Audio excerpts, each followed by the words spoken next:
Hello, everyone, and welcome to RollPlay One Shots, The West Marches. My name is JP McDaniel, and I'm joined today by a star-studded cast going from left to right. We've got CohhCarnage, we've got Silent Osiris, also known as DM Steven.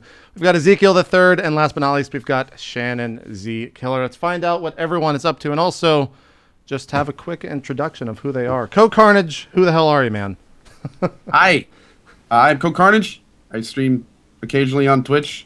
Every day on day like Occasionally, every day, you know. Of a 1 year, yeah, that's kind of up. I mostly do MMOs, community games, and yeah, that's really about it. And your role-playing history does not exist. This is the first time you've ever played, correct? I played about 5 minutes on this guy's channel on Twitch, named itmeJP, up until about now, and that's my history. Nice, nice. Are you nervous? So gentle.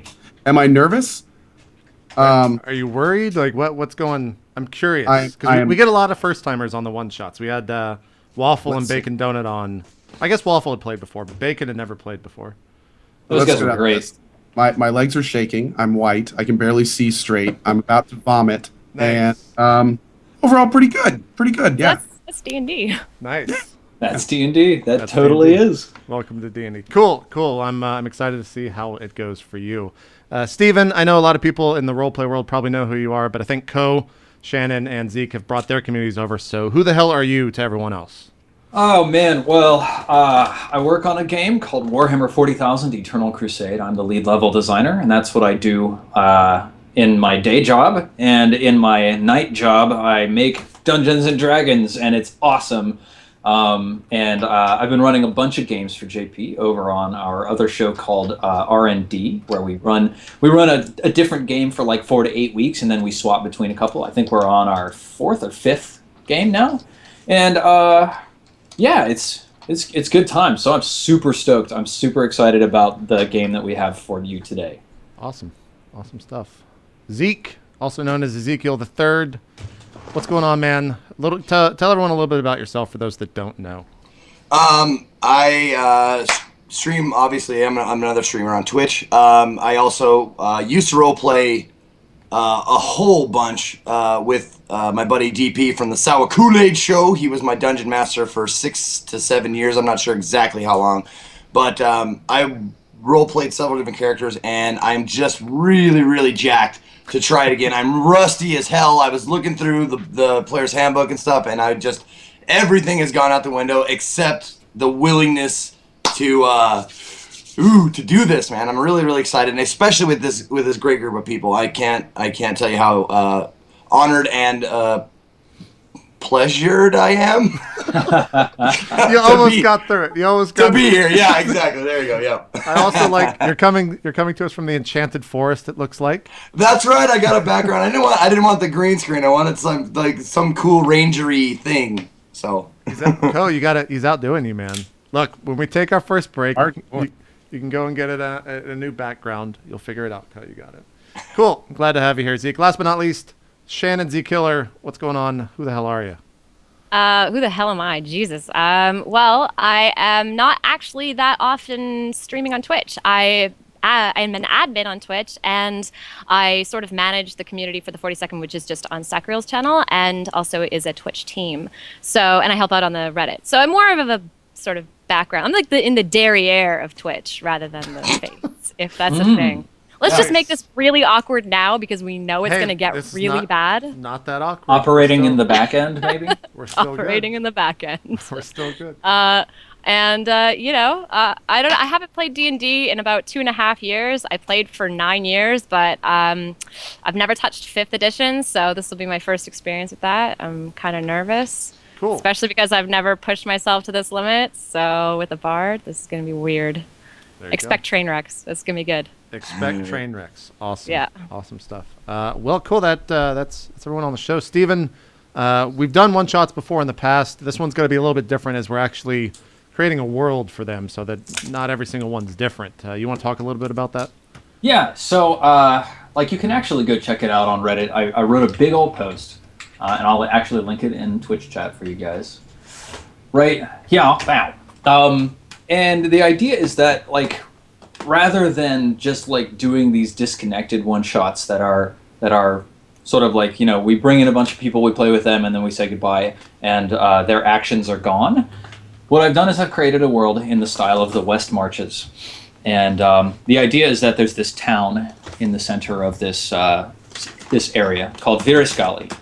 And multiple groups from our one-shots and even returning visitors from like this show or other shows can come into this world and have a one-shot adventure through an environment that's familiar to the viewers, that's familiar to some of the players. For example, maybe one group found a big gate and it was guarded by an ogre that was like, boiling a cow for his lunch or something like that. And they didn't want to fuck with them. But JP says a couple weeks later, man, I really wonder what's behind that gate. Let me get together a couple of people. He can go out, find that gate. It's the same world. The gate is still there. Who knows about the ogre, right? Time has passed. Maybe he has passed also. But it's a persistent world where multiple groups can go and explore different things. So I'm super stoked and super excited. It is a sandbox game. So I'm not just going to like put you in a dungeon and then make you go there. You guys can sort of go wherever you want. For this first one, I've got 2 adventures that are prepared for you guys to run on. So we'll have to sort of narrow focus a little bit, unfortunately. But as the campaign develops, I'd like to have sort of a backlog of, potentially dozens of adventures you guys could go on and find. Cool. So, yeah. Awesome. Without all that being said, let me just talk to you a little bit about the setting itself. The setting is inspired a lot by like fairy tales, like Grimm's fairy tales and like Russian fairy tales, old fairy tales.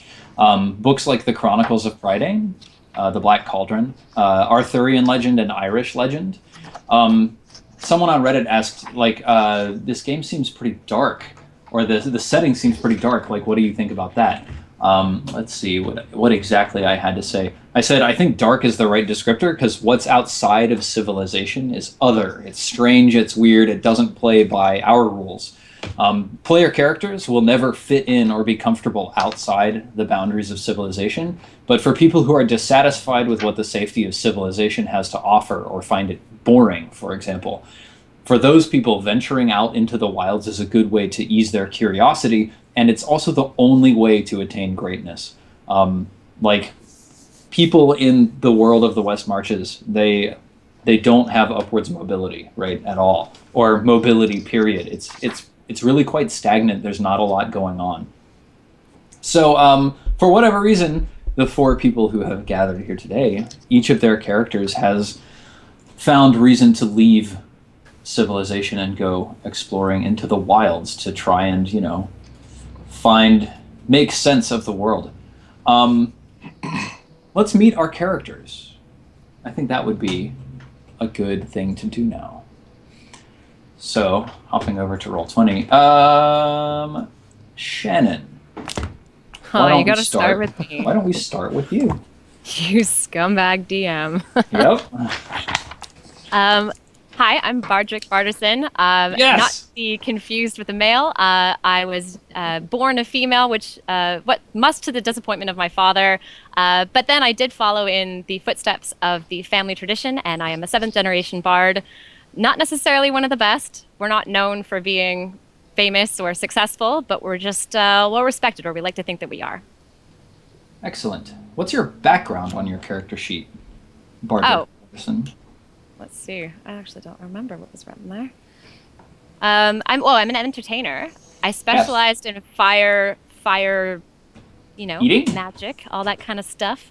But the biggest thing is that at some point I feel like I'm not gonna ever make my dad happy unless I go out and find some other way outside of the box to show him what I'm capable of. He doesn't believe me, so I can do it. I've got balls. So, bring it. Metaphorically speaking, and to your father's great disappointment. We'll see. Yeah. Oh goodness. Now, what's your race? Oh, I'm a halfling. Yes. About what's your 3 foot. alignment? Bardrick I'm a Barterson? lawful good. Definitely lawful good. Lawful good. Now, across other role play shows, we've pretty much said fuck alignments. At least maybe I have. Are we sticking to them in this, Steven, or what? Are you gonna have us like do rolls against our alignment? What is your stance? No. I mean, there's no mechanics for alignment in D&D. Basically, Okay. it's in the hands of the GM to say like, Cool. you're not behaving like your alignment, so let's change it or whatever. No, don't stress about your Great. alignment. But it's fun. It's fun to sort of know. My alignment is still fuck this then. That's what Excellent. it's always been. I actually really enjoy that because like alignment, I feel like people only choose alignments when they are exceptionally committed to some kind of ideal, and so the vast majority of people and creatures are simply unaligned, and that's true in the world of the West Marches as well. So now, Shannon, I'm going to have you give us a couple rolls here. I'm finding your background in the book. Okay, so you've got this background as an entertainer. And because of this, you've developed certain personality traits, ideals, and flaws. And as we've already established, your bond is that someday you'll find a way to make your father proud that he sired a woman. Yes. Good luck. So would you roll 3d8? And you can just go into Roll20 and type /roll 3d8. Cool. Here comes a 24. Sheesh. Oh, are you sure it's slash? /roll space D. Yeah. Or Oh, space. 3D4 Okay. or whatever. Yeah. Space after /roll space 3d8. Okay. Boom. Awesome. Not bad. Roll another 1d8. You got a 5 there twice. So you're actually rolling not for Okay. the total, but for the 3 numbers. Cool. 3, 5, and 8. Okay, so here are the 3 personality traits, of which you can choose 2. Okay. Number 3, I'm a hopeless romantic, always searching for that special someone. Number 5, I love a good insult, even one directed at me. And number 8, I change my mood or my mind as quickly as I change key in a song. Yeah. Okay. I'll take those last 2. Those are great. Yeah, I love a good insult, even one directed at me, and I change my mood or my mind as quickly as I change key in a song. Good. Write those down in your personality traits, which is on the upper right-hand corner of your character sheet. Yeah. Cool. And then, once you've done that, let me know. Okay. Yep. Done. Cool. So, roll 2d6 for your ideals.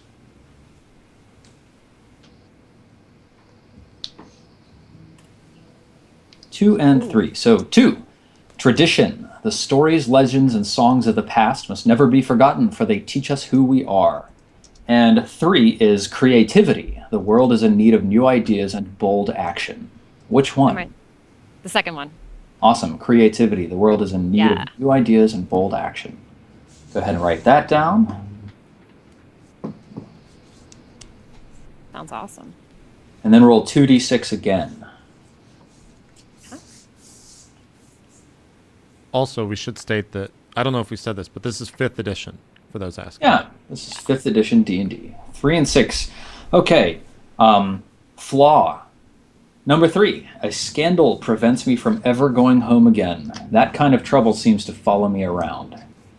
Or 6, despite my best efforts, I am unreliable to my friends.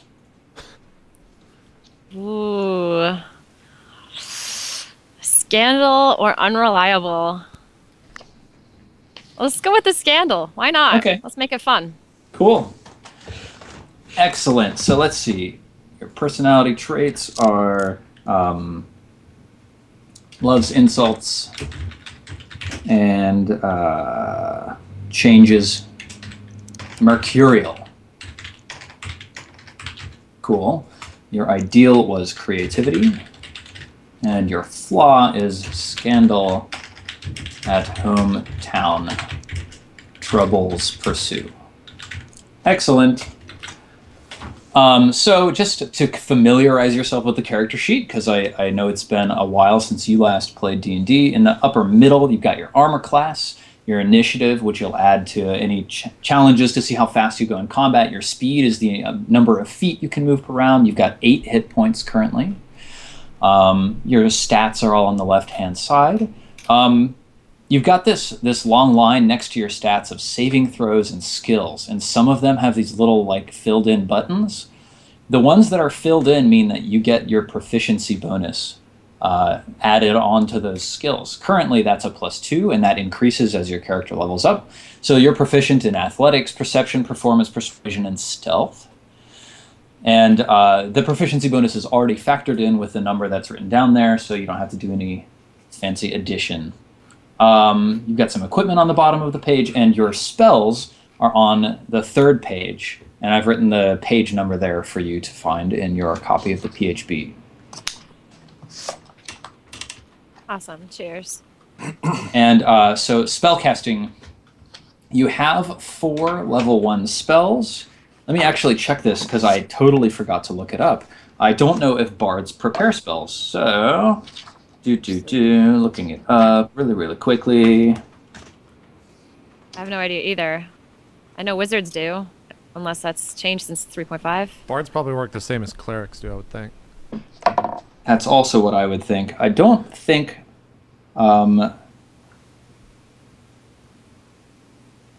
bards need to prepare spells. Okay.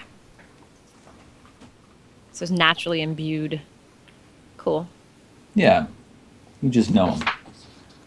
I'm going to see if chat yells at me for that, and if they do, then we'll know. So you can cast as many of your cantrips per day as you want. Single one as much as you want, both of them as much as you want, whatever. You can cast them all the time. Yep. Your first level spells, you only have 2 slots. So every day you can only cast 2 first level spells. That could be 1 spell twice or 2 different spells. Either way. And that's it. The other cool thing that you get as a bard is you get bardic inspiration, which is you can use a bonus action to give an ally inspiration on something that he's trying to do. And within the next 10 minutes, that person can roll a d6 and add the result to their d20 roll for Cool. attack rolls, ability checks, saving throws, and I think that's it. Yeah. And you can give out bardic inspiration a number of times equivalent to your charisma modifier. So for you, that is 4 times per day. Jeez. So that's Sweet. pretty rad. So you're kind of like, singing a song or playing a nice flute solo or something like that, and someone feels inspired and they go on to greater success. So I think that's about it. Yeah, good. And you've got a rapier and a dagger, and your attack bonus and damage types are all rolled in there for you already. Excellent. Let's move on to another player. Coh, why don't you introduce yourself? All right. So my character is Silid Albrecht, and he is an elf fighter with a specialization in 2-hand weapons. And Silid has led a very rough life up until this point. He was actually exiled from his tribe when his family was sacrificed to appease a god that he doesn't believe in. And his tribe, which kind of holds this weapon in Radiance, which is actually just a trashy weapon that was designed for 2-hand. He and because of that, the entire tribe, kind of out of reverence for this god, swore off the use of those weapons. He actually stole this weapon, ended up killing a few people and shedding, and has spent his entire life not only trying to kind of collect all these events, but also figure out what the importance of this is, since he is fully in the belief that it is not what they believe it is back in his tribe. Awesome. And that's Silid Albrecht. I'm taking notes. What's your background, Silid, on your sheet? I mean, It's at the top. yeah, top between your class and level and your player name. Outlander. Yeah. And so, as an Outlander, you spent a long time in the wilderness and growing used to fending for yourselves. Your origin I gave you is as an exile or an outcast, which I think matches fairly well with your backstory. And that gives you the Wanderer trait, which gives you excellent recall from maps and geography. So again, like Bardrick Bardison, you also get to determine a couple of personality traits that deals bonds and flaws for yourself. So, flipping through the book, let's find Outlander, and I'll give you a couple chances to roll. Sure. So, would you roll 3d8?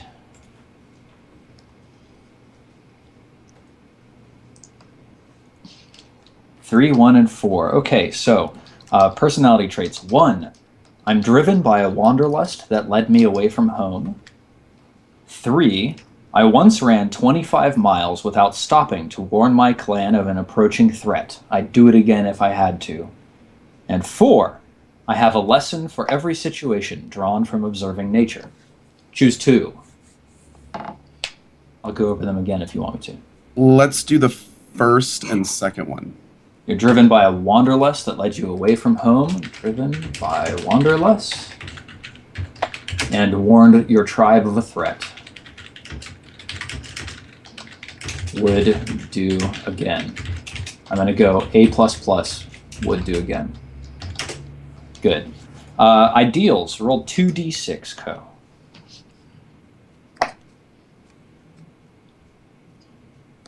Four and 3. 3, honor. If I dishonor myself, I dishonor my whole clan.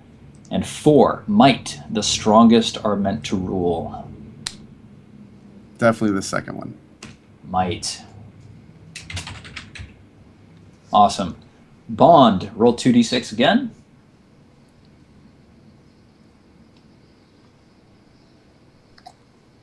5 and 6. 5, I suffer awful visions of a coming disaster and will do anything to prevent it. Or 6, it is my duty to provide children to sustain my tribe. Oh, this is a tough choice. You could have all sorts of fun with either of those. Let's go with the first one. I suffer awful visions of a coming disaster and will do anything to prevent it. Yeah. Okay. Now, just if, say, the scenario called for it, anything does mean I could say stab Zeke, right? Yeah, absolutely. You can try. Oh. Okay, let's do this. We're not even gonna get out of the town. It's just gonna And Co's just walk. Yeah, you know, I'm gonna stab Kellen. Fuck him. I mean, I don't like him. God.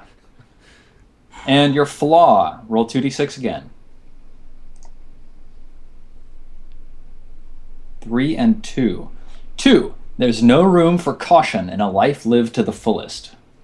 And 3, I remember every insult I've received and nurse a silent resentment towards anyone who's ever wronged me. Yep. Oh Just no. like Vengeful to a fault. That's not a good combo with me, man.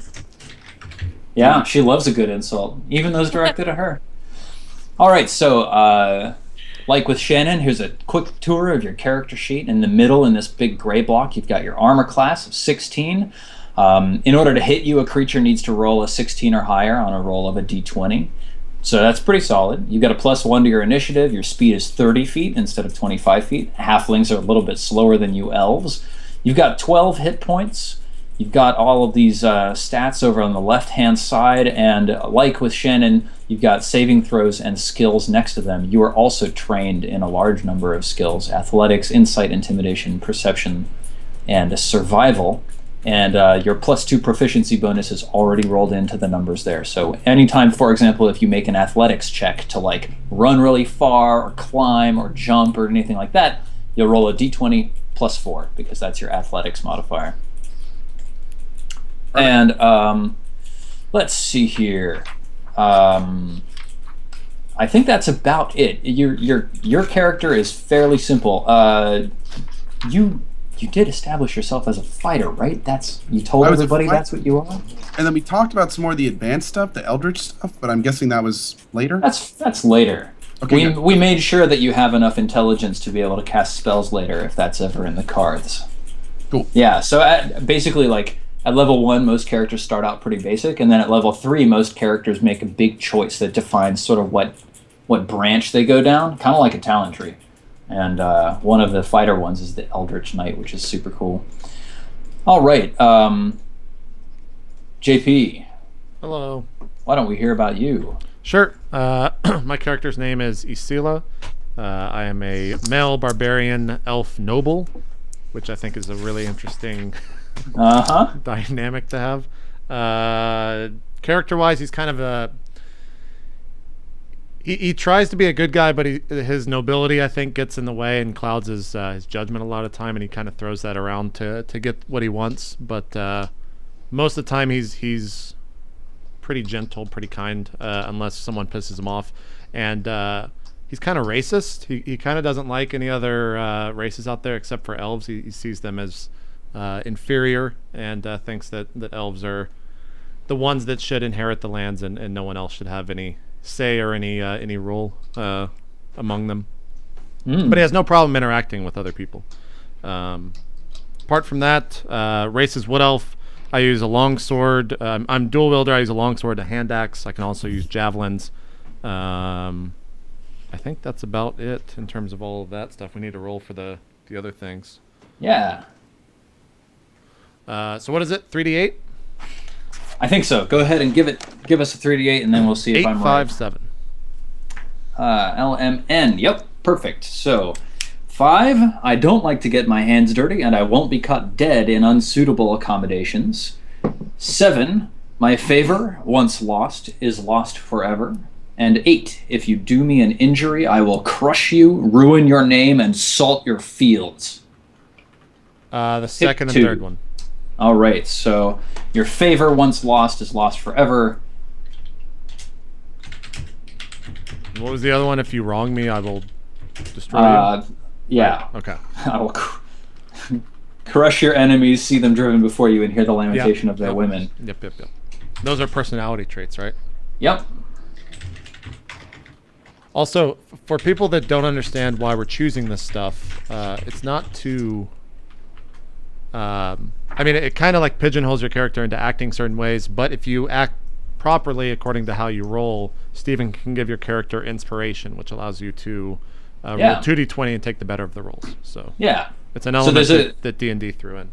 There's a glorious unified mechanic for like whether or not you have advantage or disadvantage on doing something. Whenever you have advantage, you can roll 2d20 and take the better of the two rolls. And inspiration, especially if you act in accordance with your traits in a way that's bad for you, I will give you inspiration, which means you can apply advantage to any roll you want. Yep. So that's awesome. Cool. So 2d6.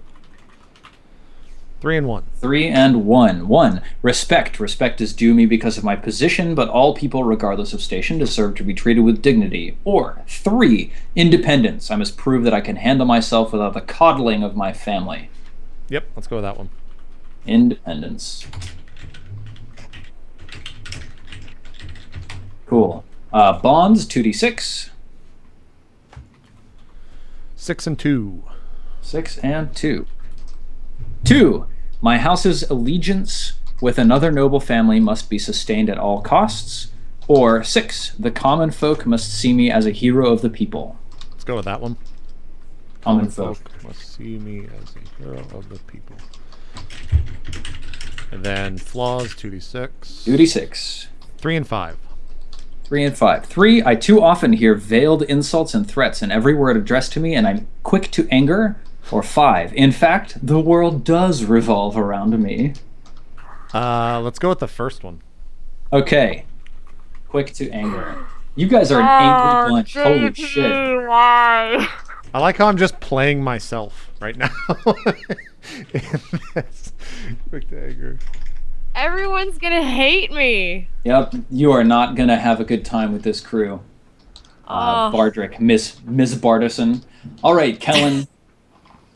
Tell us about yourself, Kellen. Okay, do you want me to just read the thing that I wrote or whatever? Yeah. Okay. Tell us what you want us to know. Sure. just briefly, raised by his parents in a hut in the woods, he was taught to praise the nature gods each day for the bounties they provide. He can survive for days in the woods by himself. His father taught him to hunt and track animals, while his mother, a druid, gave him guidance in natural magic and reverence towards nature. Suddenly, one spring day, his mother was called away by a high order of druids and was not heard from for many weeks. His father decided finally to search her out. That was 3 years ago. He was 15. He has been mostly alone in that time, living in the hut, in his hut in the woods, only communicating with passing hunters and the occasional elf. He is now old enough to find his own way and possibly his parents. Awesome. Yep. What class are you? I am a ranger. What is your background? I'm not sure what you mean. Oh, so part of creating a class in 5th edition is not just choosing a class, but also choosing a background. Okay. Did you choose one? Are you talking about like the... No, I didn't then, I guess. I think not. So let's think here. Woodsman, let me take a look through the sheets here. Is it on the ranger? No, it's a separate part of the class. It would be on your character sheet if you filled it in. So I don't think you're a charlatan or a criminal, a folk hero. I don't know. You could be a folk hero. You don't seem like a guild artisan type, right? You're kind of a nature-y guy. Right. You said could it's be on... Where are you looking? I'm sorry. I would like to read along with you. I'm looking in the player's handbook. Okay. And right now I'm at like page 134, 135. Perfect. Okay. Let me see here. I'm so sorry. The reason that for the chat who's watching, the reason that background is important is it gives you 2 additional skill proficiencies. It gives you a proficiency with a tool. It often gives you another language and some equipment. It also determines your starting gold if you used like the starting equipment. So it adds a lot to your character. Oh, okay. I was not aware of that. That's great. Okay. Okay. So. You want to pick from one of these? Like, for me, personally, it would probably be the Hermit. The Hermit. Perfect. Then I've been living on my own forever, so. Okay, roll a d8. For 3 years, I think I said, right? Yep, 3 years. D8, got it. Oh, not with the dice, damn it. Yep, in roll 20, please. Okay, got it. 1d8. 7. 7. So you can choose. You either retreated from society after a life-altering event, which is true, or 7, you were the caretaker of an ancient ruin or relic. The first one. The first one. Okay, good. So that's the life of seclusion. You get this feature as a result of being a hermit. The quiet seclusion of your extended hermitage gave you access to a unique and powerful revelation or discovery. The exact nature depends on the nature of your seclusion. Might be a great truth about the cosmos, whatever. So we'll have to talk about that a little bit later, Zeke. Okay. Roll 3d8. Okay. I'm sorry, I'm like the least prepared. Oh, we all rolled. You're just in line. 3d8. 5, 3, 5. Roll 1d8 again. Okay.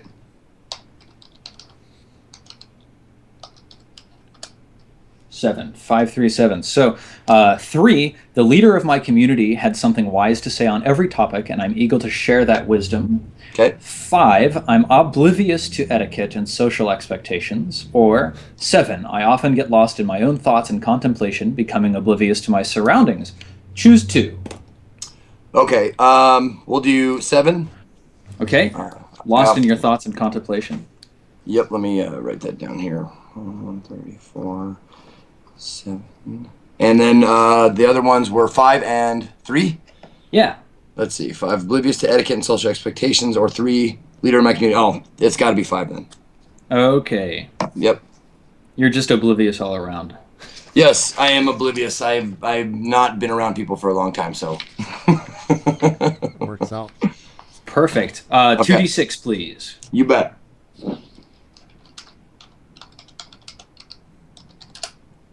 Two and 3. 2, logic. Emotions must not cloud our sense of what is right and true, or our logical thinking. Or 3, free thinking. Inquiry and curiosity are the pillars of progress. 2. 2, logic. Sounds perfectly rational. 2d6 again. You bet. Oh, can I just do up? Yes, I can. Okay, let's do it. Roll one more time. Gotta get two different numbers. Yeah. 3 and 2. 2, I entered seclusion to hide from the ones who might still be hunting me. I must someday confront them. Or 3, I'm still seeking the enlightenment I pursued in my seclusion, and it still eludes me. 3. Seeking enlightenment. Yep. 2d6 again.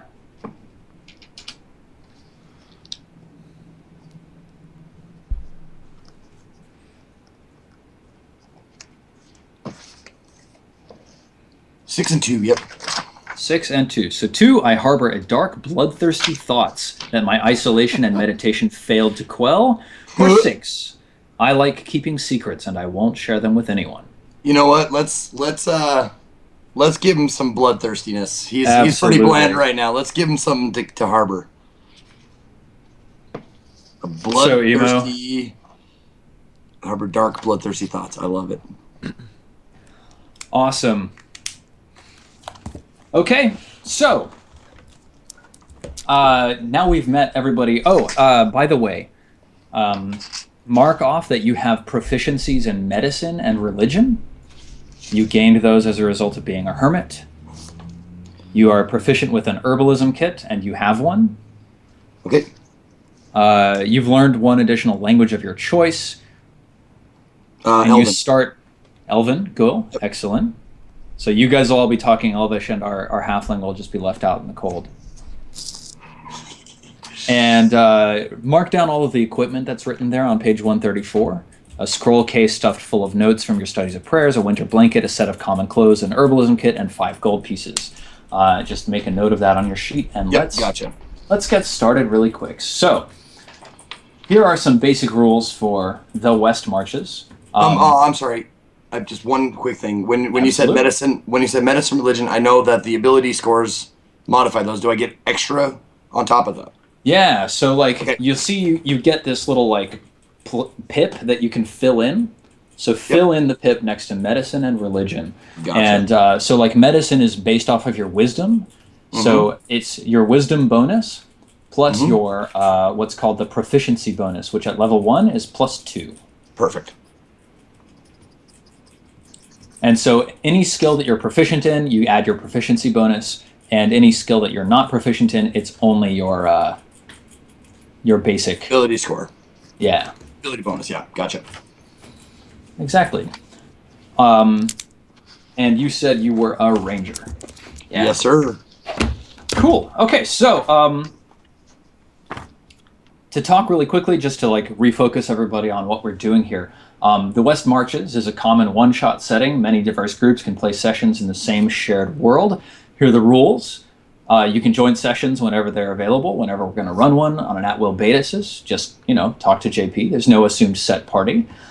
Each session is presumed to be a one-shot. You're going to venture out into the wild, find or be found by adventure, and then return home every session. New characters are going to start at level 1. Characters will keep whatever gold and XP they earn from session to session. And characters may group with characters of any level. It's fine. Mixed groups are A-okay. Every character starts every session in the town of Virascali. If characters have not returned home to Virascali by the end of the session, you will automatically return after play has ended. I do penalize you by 1 gold piece per level per mile. So if you're traveling 5 miles, it's 5 gold pieces at level 1. You can only level up in town. The world of the West Marches persists beyond each session. If players make a change in one session, other players will see that change if they follow the same path in a later session. And a last important rule, the town of Virascali is, for whatever reason, safe. Adventure is found out beyond civilization's edge. Characters can rest in Virascali between sessions and come to no harm. So, the town of Virascali is a small town, 3,000 or 4,000 people, in the middle of a location called the Central Ellen Plain, which is a large plain that extends for about a quarter day to the north before it meets a wood called the Starkwald, a quarter day to the southeast where it meets the Udrin foothills before they break into the Udridge North Fork of the mountain range nearby, and it extends south about about a full day south before the climate changes just a little bit and it breaks into a different looking plain called the South Ellen Plain. Over to the east, there is a swamp called the Rayfen, and there's also another section of the Ellen Plain called the North Ellen Plain that extends for another day or two up to the north and northeast. So that's kind of the immediate surroundings. Forest to the north, plains to the south, hills to the southwest, swamp to the southeast, and more plains to the east. There's another forest further to the east. You are all sitting in Frelka's Tavern, which is a local tavern. Virascali has a bad reputation among towns. And there actually are a number of smaller villages that cluster around Virascali that are like the farming and suburban sort of areas around the market town that Virascali is. So generally, you can sort of buy whatever you're looking for a handful of gold pieces in Virascali. You can sell whatever you want to sell for a handful of gold pieces in Virascali.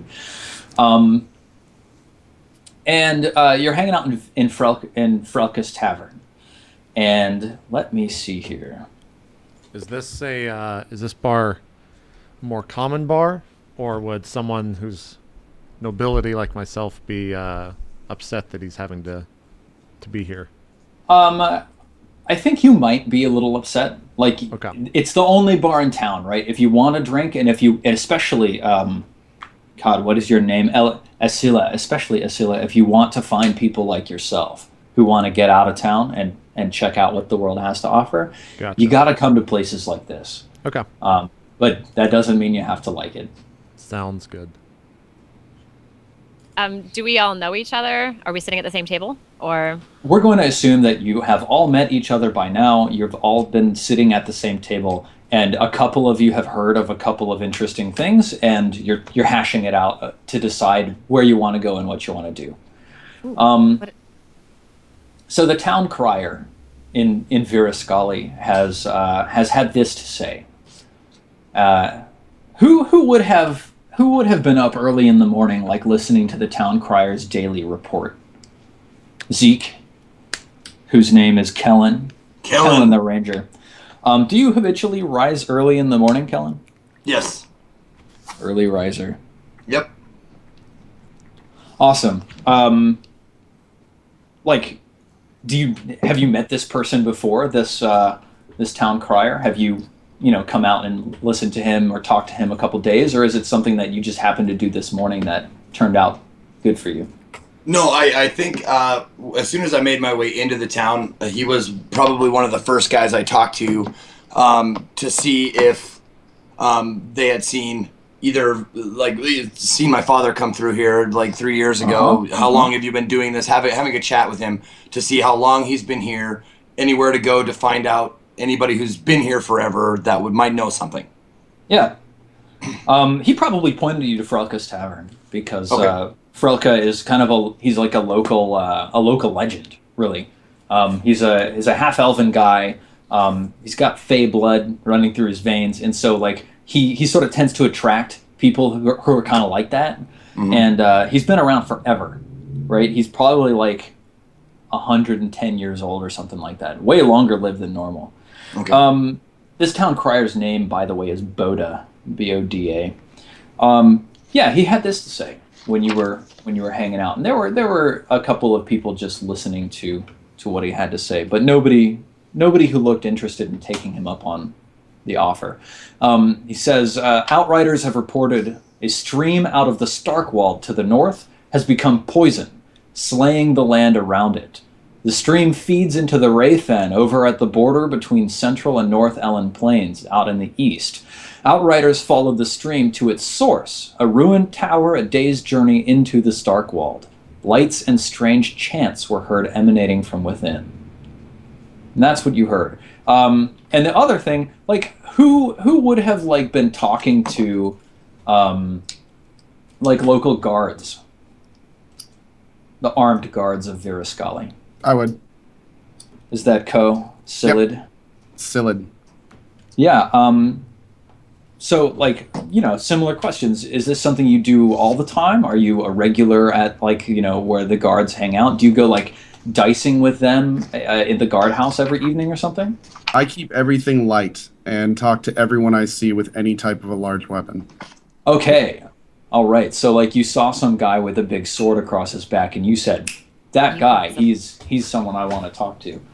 Let's see who this person's name was. Uh-oh. It's freezing for me. I don't have any names. The Nameless. Oh my god. I'm gonna name him. Actually, I'm gonna name her Rose. So you talked with Rose, and Rose said that she heard that the nearby village of Castow had a problem where a man-eating bear broke into town, went into the house of a hunter, ate the hunter, and then tore out of town to like stalk the fields of the central Ellen Plain. And now this town, this town of Castow, they're really nervous about this man-eating bear coming back, and they're looking for a group of people to go hunt it down and kill it. Did they mention a reward? You know what? Castow is not a wealthy town. Like, they would probably reward you with like sacks of grain or something like that. You're welcome to the hide. There are leather workers in Castow who can help you treat the hide, who would maybe even buy the hide off you. Again, that might be like a barter exchange. You know, there might be people in Veriscali who are traveling through who might be attracted to like a large, well-skinned bear hide. But it's not really a reward kind of thing. They're not looking to pay people to do this. Are there any blacksmiths in the town? Of Veriscali? Of the town that has the issue. Oh, you know what? There absolutely are. I'm going to say that it has a fairly well-respected blacksmith within the Veriscali region. Right. In talks with Silid, since we've been sitting around the table, right? Mm-hmm. In talks with Silid, since this is all previous stuff that's happened before, did the bear, was it... It's just a giant bear. It doesn't look like anything is mutated or anything. Is it like it's a natural bear, or is it like a demon bear? Like, does anyone know? Or just a really big version of a bear? Silid, is that a line of questioning you would have followed? I would have questioned more about the beast for sure. Once I found out the town is a blacksmith, I would have been much more interested to assist that town and question, you know, how many other people does it kill? How many times have they seen the bear? How long ago was it? Rose sort of raises her hands and she says, you know, I'm sorry, friend, I didn't get that much information. As far as I heard, it's just a big man-eating bear, and there's nothing special about it. I've only heard of this happening once. But I know that the townsfolk are really on their edge. They're a farming community. They spend a lot of time in their fields away from their houses. And if there's a man-eating bear in the wilderness, I'm sure that they're worried it's going to come back. Well, this is obviously not a natural occurrence for a bear. So there must be something underneath that we should discover. I kind of look towards Kellen and put away my mug distastefully because it's got terrible fucking alcohol in it. Just set it down. I'm just like, so you want to go for the bear then? Is that what you think? I think that my skills would probably benefit us in an adventure of that scope. When was the last time you tracked a beast such as that? I grew up tracking beasts. Is that a euphemism? Is that like who you date? I don't understand the joke. Yeah, shouldn't you be playing songs or something, Bardrick, and entertaining us? I'm off duty. Oh, I want to go kill something. that's great. Kellen, anyways, should we track? I think the bear sounds good. It sounds like you would. It would be very accommodating to your skill set, and then me and Salid could kill it. Absolutely. I have no problem. Well, if we could possibly not actually kill the bear and maybe find out why the bear is raging uncontrollably, that would probably be... Sure, that sounds great. Yep. Okay. I'm with you on that. That sounds great. Okay. Okay. You don't want give to just like a- kill it right away? I give a wink to Scyllid as I say that. Yeah, no problem. Scyllid winks back and nods. Cool. I can I do don't something. understand. Why is everybody blinking? So, Kellen, it's okay. Okay. We're agreeing. That's how you agree Oh. in this world. You Of wink at course. someone else. I am very. One am wink very is sorry. is a yes. 2 winks is a no. Just so Well, you know. then should we go get the bear? And I wink back. That's a yes. Scyllid stares and shakes his head. Again, So is that a euphemism? I want to give you guys a little bit of metagamey information here. If you're going on a bear hunt, you're likely going to have to like comb carefully through the surrounding wilderness, looking for tracks or looking for caves or things like that. So it's going to be much more exploratory. Whereas if you know a landmark and you're heading like from landmark to landmark, then it's going to be a quicker travel where you're like traveling directly to a place. I think either one is going to be pretty entertaining. So the choice is entirely yours. Gotcha. Yeah, out of game. I think we're fine, or at least I'm fine with what we've done so far. I think we Bear definitely stop at the town first. I don't know how keen you are on splitting up as a DM, but like while Scyllid is going to talk to the blacksmith, I could ask the townspeople about the bear description, yada yada yada. Yep, absolutely. Totally. Okay, so let's take a 5-minute break. Cool. And then we'll come back in a couple minutes and we'll resume the adventure. Cool stuff. Yeah, for those that don't know, we do take breaks every hour around here. So that's what we're going to do right now. We'll come back. Still got probably around 3 or so hours left for this episode of Roleplay One Shots. We'll see you guys in just a bit. Thanks, everyone, for watching. We'll be right back.